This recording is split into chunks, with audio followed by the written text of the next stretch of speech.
नमस्कार विद्यार्थी मित्रांनो, मी डॉक्टर उमेश घोडेस्वार पुन्हा इकोस्टार या यूट्यूब चॅनलवर आपल्या सगळ्या पाहणाऱ्या संशोधक विद्यार्थ्यांचं, मार्गदर्शकांचं आणि सगळ्या संशोधन केंद्र प्रमुखांचं मी स्वागत करतो। आज आपण महत्त्वाचा जो मुद्दा किंवा महत्त्वाचा जो भाग पाहणार आहोत तो म्हणजे नुकतंच आपल्याला संत गाडगेबाबा अमरावती विद्यापीठाच्या संकेतस्थळावर वेबसाईटवर एक नोटिफिकेशन आलेलं आहे आणि ते नोटिफिकेशन म्हणजे एमफिल पीएचडी एंट्रान्स टेस्ट, ज्याला एमपेड म्हटलं जाते, MPED। आता ही जी एमपेड एक्झाम आहे, ही जी आपण ज्या नावाने पेट नावाने सुद्धा ओळखतो, या पेट परीक्षेच्या संदर्भामध्ये आपण आज सविस्तर माहिती अभ्यासणार आहोत आणि सविस्तर माहिती आपण आज पाहणार आहोत। नेमकं आपल्याला कोणकोणते प्रश्न आज पाहायला मिळणार आहेत की ज्याच्यामध्ये ही जी जाहिरात आलेली आहे वेबसाईटवर, या जाहिरातीच्या संदर्भामध्ये नेमकं या जाहिरातीला काय म्हणायचं आहे, ऑनलाईन कुठल्या प्रकारची प्रोसिजर आपल्याला फॉलो करायची आहे आणि कोणत्या महत्त्वाच्या तारखा आहेत, या तारखा कोणत्या तारखेला आपल्याला काय करायचं आहे आणि स्वरूप काय राहणार आहे। त्यानंतर या पेट एक्झामच्या संदर्भामध्ये संत गाडगेबाबा अमरावती विद्यापीठाने 23/2019 या नावाचा म्हणजे 23/2019 8 ऑगस्ट 2019 रोजी एक महत्त्वाचं डायरेक्शन आपल्याला प्रस्तुत केलेलं आहे आणि त्यांच्या वेबसाईटवरती दिलेलं आहे, ज्या अंतर्गतच जे वेगळ्या प्रकारची नियमावली त्यांनी सांगितलेली आहे तेच नियमावली आपल्याला या पेट एक्झामसाठी लागू होणार आहे। त्यामुळे त्या इम्पॉर्टंट जो डायरेक्शन आपलं या पेट एक्झामच्या संदर्भामध्ये आहे ते सुद्धा आपण आज पाहणार आहोत। त्यानंतर नेमका कोणत्या प्रकारचा सिलेबस या परीक्षेला राहणार आहे की जेणेकरून आपण एक विद्यार्थी असणार किंवा आपण एक मार्गदर्शक असणार तर आपल्या विद्यार्थ्याला आपण नेमकं काय सांगायला पाहिजे आणि एक विद्यार्थी या नात्याने आपण कशा प्रकारे त्या परीक्षेला सामोरे गेला पाहिजे त्याविषयी आपण सिलेबस देखील पाहणार आहोत। आणि नेमकं या परीक्षेसाठी पासिंग क्रायटेरिया कुठला आहे, कशा प्रकारची प्रोसिजर आपल्याला फॉलो करायची आहे आणि या प्रोसिजरच्या संदर्भामध्ये ड्युरेशन कसं आहे, क्वेश्चनचं सेटिंग कशी होणार आहे, या सगळ्या प्रश्नांची उत्तरं आपल्याला आज मिळणार आहे। तर सुरुवात करूया आपण या जाहिरातीपासून। बघा, आपल्याला संत गाडगेबाबा अमरावती विद्यापीठाच्या मुखपृष्ठावर संकेतस्थळावर त्यांची ही जाहिरात प्रसिद्ध झाली आणि या जाहिरातीचं जे मथळ आहे, जे नाव आहे, जे शीर्षक आहे, जे हेडिंग आहे ती काय आहे, तत्वज्ञान पारंगत / आचार्य पदवी प्रवेश परीक्षा 2021 MPhil / PhD entrance test MPET MPET 2021 या नावाची ही जी परीक्षा आहे। आपल्याला प्रश्न पडला असेल की युनिव्हर्सिटी ग्रांट कमिशन यांनी एमफिल ही पदवी नवीन याच्यामध्ये बाद केलेली आहे, मात्र एमफिल आणि PhDसाठी जर तुम्हाला कुठल्याही महाविद्यालयामध्ये म्हणजे संत गाडगेबाबा अमरावती विद्यापीठाशी संलग्नित असणाऱ्या कुठल्याही महाविद्यालयामध्ये किंवा रिसर्च सेंटरमध्ये आपल्याला जर ॲडमिशन घ्यायची असेल तर आपल्याला ही एमपेड जी परीक्षा आहे ही आपल्याला उत्तीर्ण करायची आहे। आणि ही जी जाहिरात आहे, ही जाहिरात आपल्याला नेमकं हे सांगते की या संदर्भामध्ये सगळ्या प्रकारचे जे अधिकार आहेत हे विद्यापीठाने राखून ठेवले आहेत आणि याआधीच मी म्हटल्याप्रमाणे जे 23/2019 डायरेक्शन आहे ते डायरेक्शनच्या नुसार ही परीक्षा आपल्याला पुढं द्यायची आहे आणि त्या संदर्भात सगळ्या प्रकारची नियमावली या ठिकाणी आपल्याला पाहायला मिळणार आहे। बघा, ह्या ऑनलाईन पद्धती जी ह्या विद्यापीठाने दिलेली आहे ती संत गाडगेबाबा अमरावती विद्यापीठाच्या www.sgbu.ac.in या संकेतस्थळावर न्यूज अँड अनाउन्समेंट या नावाचं एक पोर्टल आहे। त्या पोर्टलवर तुम्हाला PhD सेल जे आहे त्या PhD सेलच्या पोर्टलवर जाऊन आपल्याला या न्यूज अँड अनाउन्समेंटमध्ये तुम्हाला पाहायला मिळेल। आणि महत्त्वाची तारीख म्हणजे येणाऱ्या 1 सप्टेंबरपासून आपल्याला या एक्झाम करता ऑनलाईन पद्धतीने अर्ज करता येतील। आता ही जी 1 सप्टेंबर ते 25 सप्टेंबर या दरम्यानचा हा कालावधी त्यांनी दिलेला आहे आणि सगळ्या प्रकारची माहिती त्यांनी आपल्या संकेतस्थळावर किंवा वेबसाईटवर आपल्याला दिलेली आहे।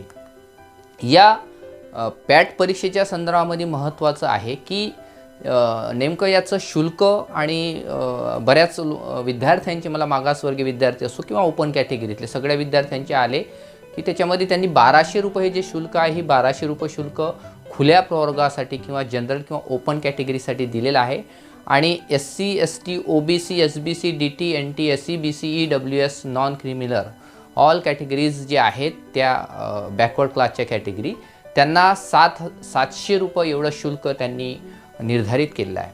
चुकीनं विद्यापीठाच्या या जाहिरातीमध्ये ST हा शब्द आलेला नाही आहे, मात्र त्यांच्या 23/2019च्या सविस्तर या डायरेक्शनमध्ये या कॅटेगरीचा उल्लेख आहे. त्यामुळं आपल्याला मागासवर्गीयांसाठी 700 रुपये आणि ओपन कॅटेगरीसाठी 1200 रुपये शुल्क या परीक्षेचं आकारलेलं आहे विद्यापीठाने. हे सगळं शुल्क विद्यापीठाच्या ऑनलाईन फॉर्म करताना ऑनलाईन पद्धतीनेच आपल्याला पे करायचे आहे. म्हणजे क्रेडिट डेबिट कार्ड असतील किंवा तुमच्याकडे जे गुगल पे असेल किंवा फोनपे असेल किंवा नेफ्ट असेल किंवा भीम ॲपद्वारे सुद्धा तुम्हाला हे पेमेंटचं शुल्क करायचं आहे. याचं महत्त्वाचं जे वेळापत्रक आहे ते वेळापत्रक आपल्याला याचं जे शेड्यूल आहे ते शेड्यूल म्हणजे काय की याची मी आधी म्हटल्याप्रमाणे की 1 सप्टेंबर 2021 पासून या परीक्षेचे आवेदनपत्र तुम्हाला सादर करता येतील. त्यानंतर याची लास्ट डेट जी आहे ती लास्ट डेट 25 सप्टेंबर 2021 इतकी आहे. आता या संदर्भामध्ये ह्या ज्या तारखा आहेत या तारखा बदलण्याचा किंवा वाढविण्याचा पूर्णतः अधिकार हा विद्यापीठाला आहे. मात्र या तारखेच्या नंतर तुम्हाला ॲप्लिकेशन करता येणार नाही असं त्यांनी या जाहिरातीमध्ये नमूद केलेलं आहे. त्यामुळे आपल्याला काहीही करून 25 सप्टेंबरच्या आतमध्ये ॲप्लिकेशन करायचं आहे.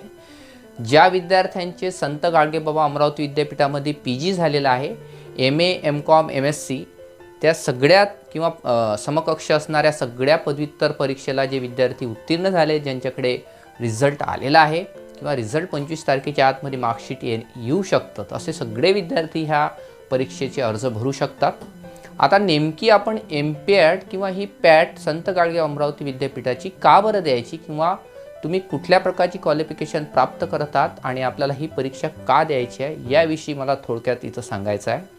बघा, PG झाल्यानंतर किंवा पोस्ट ग्रॅज्युएशन झाल्यानंतर कला, वाणिज्य, मानवी विद्या शाखा, विधी शाखा सगळ्या प्रकारच्या शाखांतर्गत तुम्ही PG झाल्यानंतर जर संशोधन क्षेत्रामध्ये उतरू इच्छिता तर तुम्हाला PhD करण्यासाठी ही प्रवेश परीक्षा तुम्हाला द्यायची आहे. मात्र एक्झिम्शन या परीक्षेसाठी कोणाला आहे? जे विद्यार्थी नेट सेट परीक्षा पास आहेत, जे विद्यार्थी गेट परीक्षा पास आहेत, त्या विद्यार्थ्यांना मात्र या परीक्षेपासून सूट दिलेली आहे. त्यांनी ही परीक्षा नाही दिली तरी देखील PhDच्या प्रोसेसमध्ये ते ॲडमिशनच्या याला ते पात्र ठरू शकतात. मात्र जे विद्यार्थी निवड PG झालेले आहेत, पोस्ट ग्रॅज्युएशन आहे, मात्र त्यांना रिसर्च करायचं आहे आणि रिसर्च करताना त्यांच्याकडे कुठल्याही प्रकारचं नेट सेट गेट अशा प्रकारची परीक्षा ती उत्तीर्ण नाही आहेत, त्या विद्यार्थ्यांकरता मात्र ही परीक्षा अतिशय महत्त्वाची आहे. आता या विद्यापीठाच्या महत्त्वाच्या ज्या साईट दिल्या आहेत या साईट तुम्हाला लक्षात ठेवायच्या आहेत, ज्यामध्ये sgbu.formsubmit.in किंवा www.sgbu.ac.in या संकेतस्थळावर तुम्हाला हा फॉर्म भरता येतो आणि तशा प्रकारचं तशी लिंक जी आहे ती ॲक्टिव्ह त्या 1 सप्टेंबरपासून आपल्याला पाहायला मिळणार आहे. आता आपण पुढच्या ज्या टॉपिककडे जाणार आहोत किंवा पुढच्या मुद्द्याकडे आपण जाणार आहोत तो म्हणजे 23/2019. मी आधी अगदी सुरुवातीला म्हटलं होतं की या पेट परीक्षेच्या संदर्भामध्ये संत गाडगेबाबा अमरावती विद्यापीठाने 8 ऑगस्ट 2019 रोजी 23/2019 या नावाचं एक डायरेक्शन सांगितलं आणि त्या डायरेक्शनमध्येच या सगळ्या परीक्षेचं स्वरूप आपल्याला पाहायला मिळते. याच्यामध्ये बघा की कंडक्शन ऑफ ऑनलाईन MPhil और PhD entrance test means MPAT for admission to MPhil and PhD programme 2019 या नावाचं एक डायरेक्शन काढलं आणि तेच डायरेक्शन अद्यापपर्यंत सुरू आहे. आणि आपल्याला आता जी 21ला परीक्षा होणार आहे ती परीक्षेसाठी सुद्धा याच डायरेक्शनमधले नियमावली आपल्याला लागू होणार आहेत. आता याच्या संदर्भामध्ये हा जो MPAT किंवा ही जी पेट परीक्षा होणार आहे या पेट परीक्षेचा सिलेबस आपल्याला कोणता राहणार आहे त्याकडे आपण जाऊया. बघा, course of section A and course of section B या नावाने दोन त्यांनी सेक्शन दिले आहेत. म्हणजे 2 पेपर आपल्याला या पेट परीक्षेचे होणार आहेत. या पहिल्या पेपरचं जे नाव आहे त्याला जनरल ॲप्टिट्यूड असं त्यांनी म्हटलेलं आहे आणि this section will be based on general aptitude and will be common to all candidate test. म्हणजे सगळ्या ऑल कॅन्डिडेट मीन्स सगळ्या फॅकल्टीचे जे स्टुडंट आहे arts, commerce, humanities, management, law सगळ्या स्टुडंटला जे आहे तर त्या सगळ्या स्टुडंटला हा सिलेबस सेक्शन A अंतर्गत कॉमन राहणार आहे. And this section will B 50 multiple choice objective type questions with 100 marks. Means every one question carry 2 marks, म्हणजे प्रत्येक एक प्रश्न हा 2 मार्काचा राहणार आहे. 50 प्रश्न पहिल्या या सेक्शनला किंवा पहिल्या पेपरला राहणार आहेत आणि प्रत्येक प्रश्न हा 2 मार्काचा राहणार आहे. The medium for this section will be in English and Marathi, म्हणजे इंग्रजी किंवा मराठी या दोन्ही भाषेमध्ये तुम्हाला ही परीक्षा देता येते. दोन्ही भाषेमध्ये या परीक्षेचे प्रश्न राहणार आहेत. आता आपण जाऊया या परीक्षेच्या या पहिल्या सेक्शन किंवा पहिल्या पेपरचा नेमका सिलेबस कुठला आहे. या सिलेबसमध्ये महत्त्वाचं मला सिलेबसकडे जाण्याच्या अगोदर थोडक्यात सांगायचं आहे की आचार्य पदवी किंवा PhD तुम्हाला करायची आहे, तर PhDच्या संदर्भामध्ये महत्त्वाचं आहे की संशोधनाच्या संदर्भामध्ये ज्या आवश्यक असणाऱ्या सगळ्या गुणवैशिष्ट्ये असतात, ती गुणवैशिष्ट्ये येण्याच्या दृष्टिकोनातून तसं ॲप्टिट्यूड किंवा तशा प्रकारची अभिवृत्ती तुमच्यामध्ये रुजवण्याच्या दृष्टिकोनातून हा सिलेबस फ्रेम केलेला आहे. त्यामुळे या कोर्स ऑफ सेक्शन ए अंतर्गत आपल्याला जो सिलेबस आहे तो म्हणजे लॉजिकल रिझनिंग दिलेला आहे, तर्कशक्ती अनुमान असतं. त्यानंतर न्यूमेरिक ॲबिलिटी, तुमची कशा प्रकारे अंकगणित आहे, तुमचं सांख्यिकीच्या दृष्टिकोनातून जे क्वेश्चन येतात तशा प्रकारचे प्रश्न येतात. रिझनिंग येतं आणि लँग्वेज ॲप्टिट्यूड टेस्ट येतं. त्याच्यानंतर जनरल इन्फॉर्मेशन ऑन एन्व्हायरमेंट येतं. त्यानंतर कॉमन मॅन, ज्याला सर्वसामान्य नागरिक म्हणून एन्व्हायरमेंटच्या दृष्टिकोनातून जागरूकता तुमची तपासण्याच्यासाठी हा भाग त्याच्यामध्ये दिलेला आहे. त्यानंतर candidate awareness of scientific and क्वांटिटिव्ह reasoning aptitude, म्हणजे सायंटिफिक वैज्ञानिक दृष्टिकोन कसा आहे तो देखील याच्यामध्ये तपासल्या जाणार आहे. त्यानंतर ॲनालिटिकल ॲप्रोच, तुमचं अन्वेषणात्मक कशा प्रकारचा दृष्टिकोन आहे, प्रश्नांना सामोरे कसे तुम्ही जाऊ शकता आणि तशा प्रकारचे प्रश्न या ॲप्टिट्यूड टेस्ट अंतर्गत तुम्हाला द्यायचे आहेत. त्यानंतर याच्यामध्ये काही क्रिएटिव्हिटीचे क्वेश्चन असतील, तुमच्या माइंडला क्रिएटिव्हिटीला चालना देण्याच्या दृष्टिकोनातून देखील या सेक्शन ए अंतर्गत प्रश्न तुम्हाला पाहायला मिळतील. रिझनिंग ॲबिलिटी आहे, कॉम्प्रेन्शन आहे, आकलन आहे, तर्कशक्ती अनुमान आहे. त्यानंतर general awareness and research aptitude of candidate, common elementary computers science, ज्यामध्ये इन्फॉर्मेशन टेक्नॉलॉजीचे काही क्वेश्चन, कॉम्प्युटरच्या संदर्भात काही क्वेश्चन येतील आणि काही क्वेश्चन जे आहे ते बेसिक लेवलवर विचारले जाण्याची अपेक्षा आहे. कम्प्युटर अवेअरनेस आणि त्याचे युजेस काय आहेत ते देखील याच्यामध्ये आपल्याला येऊ शकतात. त्यानंतर यासाठी नेमकं आपल्याला काय वाचायचं आहे, मी तर सगळं ओघवतं सांगितलं, मात्र यासाठी सर्वात महत्त्वाचं म्हणजे तुम्ही जर ॲस्पिरंट असणार, नेटसेटचे जे परीक्षा देणारे जे कॅन्डिडेट आहेत, जे ॲस्पिरंट नेटसेट परीक्षा देत आहेत, त्या परीक्षेसाठी जे बुक्स तुम्ही वापरत आहात त्या बुक्समध्ये हा जो सिलेबस आहे, हा सिलेबस जिथं मिळतो तो सिलेबस तुम्हाला त्या पुस्तकामध्ये गोळा करायची आहे. त्यामुळे मी कुठल्याही एका प्रकाशकांचं नाव न सांगता नेटसेटकरिता वेगळ्या सगळे प्रकाशकांची जी पुस्तके आपल्याला या सिलेबसच्या अनुषंगाने आहेत ती पुस्तके आपल्याला या ठिकाणी वाचता येतील आणि तशा प्रकारचं संकलन आपल्याला त्याच्यामधून मिळवता येईल.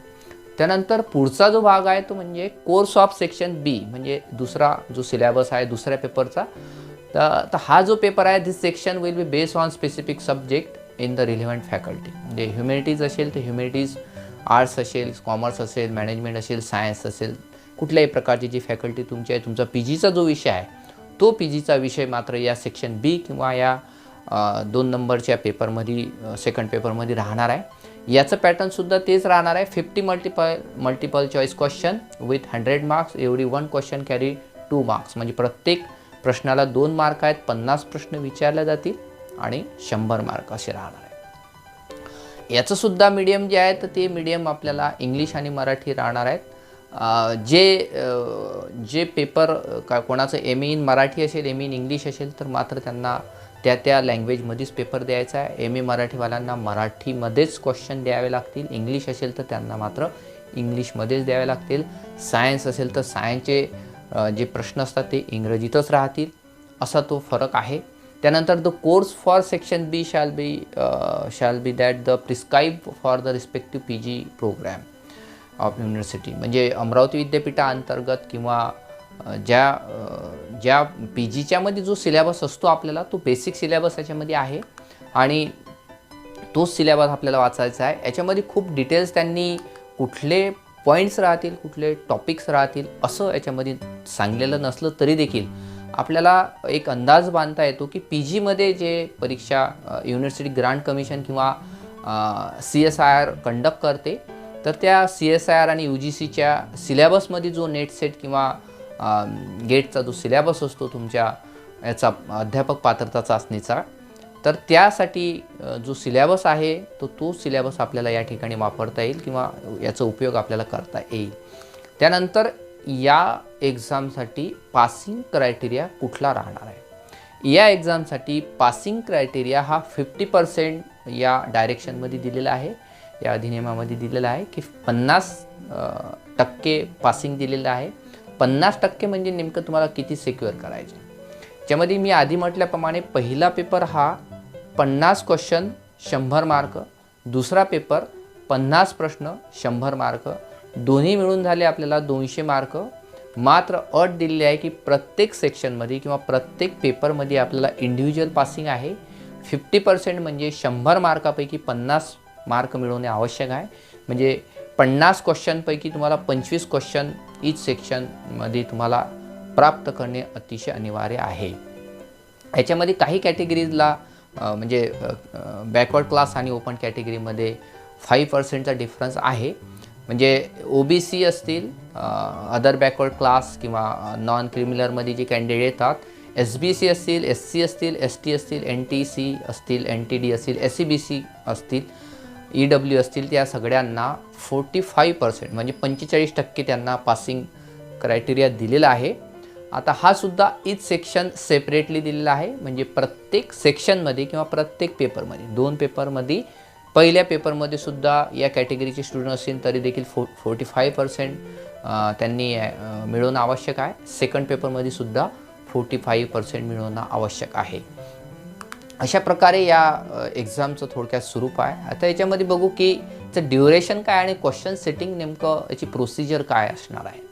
या MPET जी एक्झाम आहे, पेट जी एक्झाम आहे, या पेट एक्झाम जी आहे तर ते 90 मिनिट्सची दिलेली आहे. म्हणजे एकूण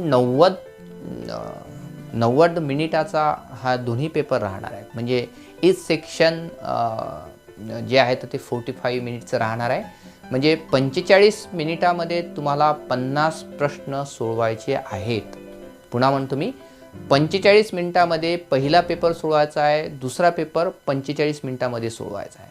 म्हणजे 45 मिनिटात 50 प्रश्न पहिल्या पेपरचे किंवा पहिल्या सेक्शनचे, दुसऱ्या 45 मिनिटामध्ये दुसऱ्या पेपरचे 50 प्रश्न तुम्हाला सोडवायचे आहेत.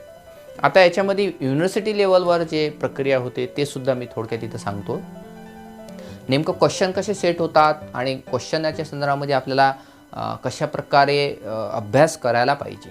याच्यामध्ये क्वेश्चन बँक कमिटी युनिव्हर्सिटीमध्ये ऑर्गनाईज केलेली असते आणि बोर्ड ऑफ स्टडी जे असते BOS आणि जे व्हाईस चान्सलर अंतर्गत नियुक्त झालेले जे बोर्ड ऑफ स्टडीचे ऑनरेबल मेंबर्स असतात तर ते मेंबर ठरवितात आणि प्रत्येक फॅकल्टी वाईज पेपर सेटसाठी नियर अबाउट ॲटलिस्ट 600 क्वेश्चन एकेका सेक्शनमध्ये ते कलेक्ट करतात.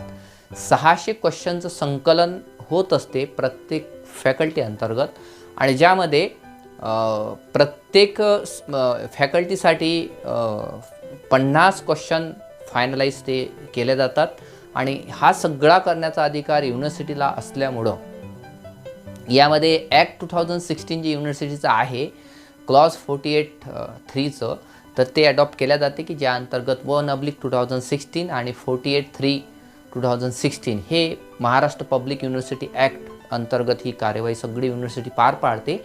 आणि यामध्ये महत्त्वाचं आहे की क्वेश्चन बँक जी कमिटी आहे ती क्वेश्चन बँक कमिटी दोन्ही सेक्शन किंवा दोन्ही पेपरचं सेटिंग करते आणि त्यानंतर एक्झाम जी आहे ते ऑनलाईन पातळीवर ही घेतल्या जातं.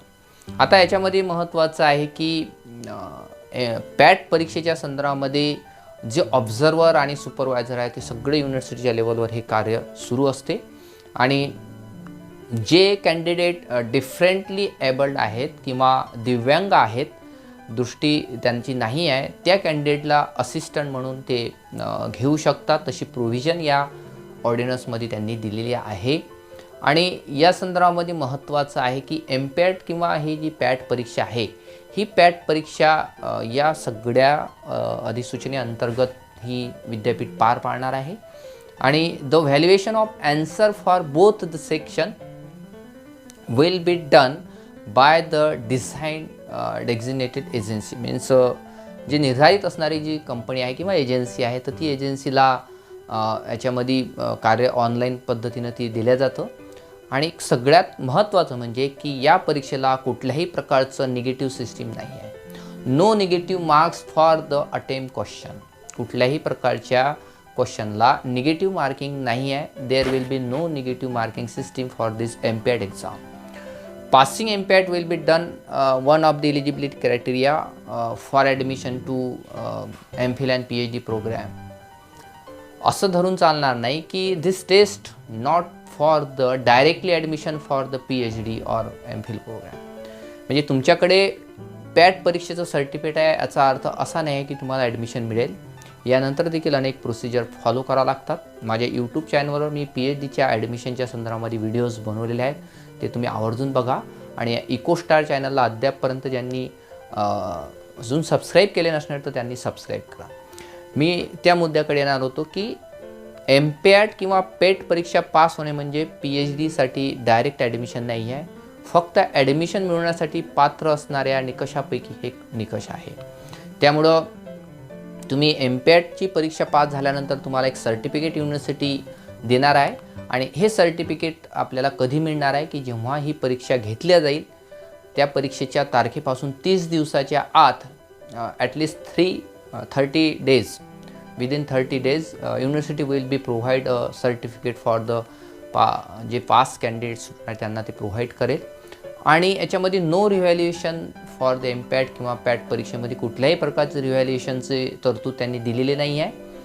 मात्र ही परीक्षा पास झाल्यानंतर तुम्हाला तब्बल 5 वर्षापर्यंत PhDसाठी आवेदन करता येते, अर्ज करता येते. म्हणजे याची जी व्हॅलिडिटी आहे ती व्हॅलिडिटी आपल्याला with the effect from date of रिझल्टपासून जवळपास 5 वर्षापर्यंत तुम्हाला ही व्हॅलिड राहते. आणि व्हॅलिडिटीच्या संदर्भामध्ये तुम्हाला ही जी पास झाल्यानंतर तुम्हाला वेगळ्या प्रकारच्या रिसर्च सेंटरमध्ये जेव्हा प्रोसिजर PhDच्या ॲडमिशनची सुरू होईल तर तेव्हा तुम्हाला ते एक्झामच्यासाठी तुम्हाला हे ॲडमिशन घेता येते. याच्यामध्ये नेमकं पॅट परीक्षेनंतर आपल्याला काय प्रोसिजर करायची आहे इथं मी थोडक्यात 2 मिनटामध्ये सांगेल आणि आजचं व्हिडिओ आपण इथं संपवणार आहोत. पॅट परीक्षा पास झाल्यानंतर युनिव्हर्सिटी पुन्हा एक नोटिफिकेशन काढेल. त्या नोटिफिकेशन अंतर्गत वेगळ्या प्रकारचं शेड्यूल लावेल आणि अमरावती विद्यापीठाअंतर्गत संलग्नित असणाऱ्या रिकग्नाइज रिसर्च सेंटरमध्ये ज्या रिसर्च सेंटरमध्ये व्हॅकन्सी आहेत तुमच्या विषयाच्या संदर्भामध्ये संशोधनासाठी, तुमचा म्युझिक असेल, इंग्लिश असेल, सायन्स असेल, कुठल्याही प्रकारचा विषय तुमचा असेल, इकॉनॉमिक्स असेल, कुठल्याही प्रकारचा जो विषय असेल त्या विषयासाठी उपलब्ध असणाऱ्या रिसर्च सेंटरची यादी जी आहे तर ती विद्यापीठाच्या वेबसाईटवर किंवा संकेतस्थळावर आहे. PhD सेलच्या याच्यावर तुम्ही जर गेले पोर्टलवर तर तुम्हाला ती यादी पाहायला मिळेल. सुपरवायझरची यादीसुद्धा पाहायला मिळेल आणि रिसर्च सेंटरची यादी पाहायला मिळेल. ज्या रिसर्च सेंटरला आपल्या विषयाच्या जागा उपलब्ध आहेत त्या रिसर्च सेंटरलाच तुम्हाला ॲडमिशन घेता येईल. बरेच नवीन रिसर्च सेंटर आता अलोकेशन झालेलं आहे त्या रिसर्च सेंटरच्या जागासुद्धा वाढत आहेत. त्यामुळं पॅट परीक्षा झाल्यानंतर मे बी लगेच जेव्हा ही एक्झाम होईल म्हणजे अजूनही या परीक्षेची तारीख आली नाही की कुठल्या तारखेला ही परीक्षा घेतल्या जाईल. मात्र या परीक्षेची जी तारीख आहे संभावित आहे की नोव्हेंबरच्या 25 तारखेला ही परीक्षेची लास्ट डेट आहे फॉर्म भरण्याची. या नोव्हेंबर म्हणजे या ऑगस्ट म्हणजे 25 जे सप्टेंबर आहे, नोव्हेंबर म्हणतो मी, 25 जे सप्टेंबर आहे म्हणजे 9वा जो महिना आहे पुढचा, या सप्टेंबर महिन्याच्या नंतर म्हणजे ऑक्टोबरमध्ये मे बी ही परीक्षा होऊ शकते. आणि ॲक्च्युली जी प्रोसेस आहे PhDच्या ॲडमिशनची ही या वर्षाच्या अखेरीस तुम्हाला रिसर्च सेंटरमध्ये ॲडमिशन ही मिळू शकते. आणि त्या संदर्भामध्ये विद्यापीठ लवकरच आपल्या या परीक्षेचं तारीख तुम्हाला देखील पाहायला तुम्हाला तुमच्या याच्यावर अकाउंटवर किंवा मेलवर येईल. तसं प्रवेशपत्र तुम्हाला येईल, ॲडमिशन कार्ड येईल आणि तुम्हाला ऑनलाईन पद्धतीने ती परीक्षा देता येईल. धन्यवाद मित्रांनो, मी इथं थांबतो. या संदर्भामध्ये कुठल्याही प्रकारचे तुम्हाला प्रश्न असतील तर तुम्ही या चॅनलला पाहताना, या यूट्यूबच्या या व्हिडिओला पाहताना कमेंट्स करू शकता किंवा डायरेक्ट माझ्या या नंबरवर तुम्ही संपर्क साधू शकता. धन्यवाद.